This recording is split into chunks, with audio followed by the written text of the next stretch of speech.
நம்ம ஒரு குட்டி கதை ஒன்று இருக்கு. கடைசியா ஒரே ஒரு குட்டி கதை மட்டும் சொல்லிட்டு ஓடி போவோம். இது வரைக்கும் ஆடியோ லான்ச் மேடையில மீட் பண்ணோம். இப்போ ஒரு அதிரடி சேஞ்ச். இப்போ நம்ம மீட் பண்றது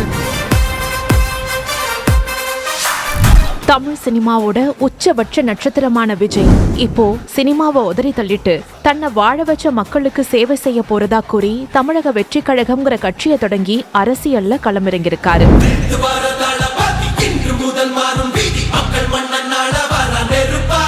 சயின்ஸ் அண்ட் டெக்னாலஜி மட்டும் தான் மாறணுமா?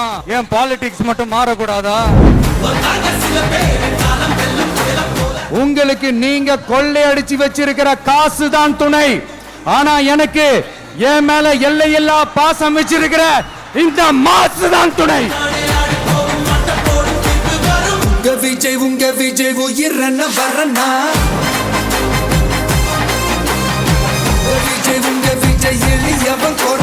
வரும் 2026 சட்டமன்ற தேர்தலிலும் அவர் போட்டியிட இருக்காரு.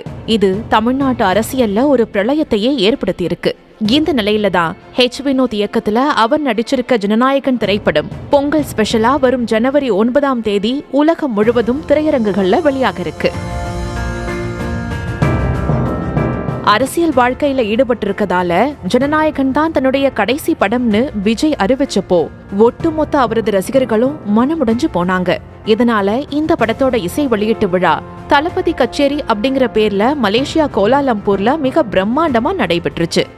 இதுல 80,000க்கும் மேற்பட்ட ரசிகர்கள் பங்கேற்றிருந்தாங்க. சொல்ல போனா மலேசியாவில் இதுவரைக்கும் ஒரு நிகழ்ச்சிக்கு இவ்ளோ கூட்டம் வந்ததே இல்லையா. இதனால தளபதி கச்சேரி மலேசியன் புக் ஆஃப் ரெக்கார்ட்ஸ்ல இடம்பெற்று சாதனை படைச்சிருக்கு.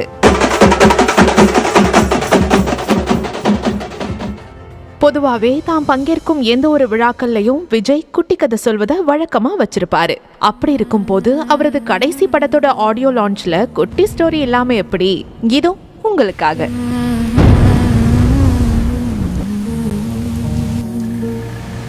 ஒரு ஆட்டோக்காரர் ஒரு கர்ப்பிணிய ஆட்டோவில் ஏற்றிக்கிட்டு போறாரு. வெளியில மழை பெய்யுது. அப்போ தாங்கிட்ட இருந்த கொடைய அந்த கர்ப்பிணியிடம் கொடுத்து இதை எடுத்துக்கிட்டு போமா அப்படின்னு சொல்றாரு. இந்த கொடைய நான் உங்ககிட்ட எப்படி மீண்டும் கொடுக்கறதுன்னு அந்த பெண் கேக்குறாங்க. அதுக்கு வேற யாருக்காவது தேவைப்படுறவங்களுக்கு இந்த கொடைய கொடுமான்னு அந்த ஆட்டோக்காரர் சொல்றாரு. அந்த கர்ப்பிணி கொடைய எடுத்துக்கிட்டு மருத்துவமனை வாசலுக்கு செல்றாங்க. அங்க ஒரு பெரியவர் மழைக்கு ஒதுங்கி நிக்கிறாரு. உடனே அந்த கர்ப்பிணி அந்த கொடைய பெரியவர்கிட்ட கொடுத்து, ஐயா இத நீங்க எடுத்துட்டு போங்கன்னு சொல்றாங்க.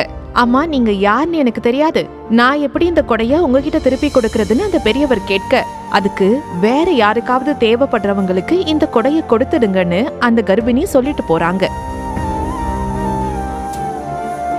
அந்த பெரியவரும் பேருந்துல ஏற போகும்போது அங்க ஒரு பூ விக்கிற அம்மா மழைக்கு ஒரு அட்டைய பிடிச்சுக்கிட்டு அமர்ந்திருக்காங்க. அந்த பெரியவரு தான் வச்சிருந்த கொடைய அந்த பூ விக்கிற அம்மா கிட்ட கொடுத்துட்டு போறாரு. அந்த பூ விக்கிற அம்மா மழையில நனைஞ்சிட்டு வந்துட்டு இருந்த ஒரு பொண்ணு கிட்ட கொடைய கொடுத்து எடுத்துட்டு போக சொல்றாங்க. அந்த பொண்ணும் தேங்க்ஸ் சொல்லிட்டு கொடைய எடுத்துட்டு போறா. மகள் மழையில நனைஞ்சபடி வருவான்னு ஒரு தந்தை ஒருத்தர் வீட்டு வாசல்ல காத்திருக்காரு. அந்த தந்தை வேற யாரும் இல்லங்க, அவர்தான் அந்த ஆட்டோக்காரர். So, moral of the story is, முடிஞ்சவரை சின்ன சின்னதா ஒரு ஹெல்ப் செஞ்சு பாருங்க. வாழ்க்கை ஒரு மாதிரி ஜாலியா இன்ட்ரெஸ்டிங்கா இருக்கும்னு சொன்னாரு. இவரோட இந்த குட்டி ஸ்டோரிக்கு ரசிகர்கள் அரங்க மதுரை கரவொலி எழுப்பினாங்க. விஜய் இதுவரை எத்தனையோ முறை தான் பங்கேற்றிருக்கும் நிகழ்வுகள்ல குட்டி ஸ்டோரி சொல்லிருக்காரு. ஆனா என்னவோ இந்த முறை ரசிகர்களை ரொம்பவே எமோஷனல் ஆக்கிட்டாருன்னு தான் சொல்லணும். ரசிகர்கள் ஒவ்வொருத்தரோட முகத்திலும் இனிமே திரையில விஜய பார்க்கவே முடியாதா, அவரை கொண்டாட முடியாதா, ஃபர்ஸ்ட் டே ஃபர்ஸ்ட் ஷோக்கு முந்தி அடிச்சு டிக்கெட் வாங்க முடியாதா, நண்பர்களோட சேர்ந்து கொண்டாடி தீர்க்க முடியாதா அப்படிங்கிற சோகமும் ஏக்கமும் தெரியத்தான் செஞ்சுது.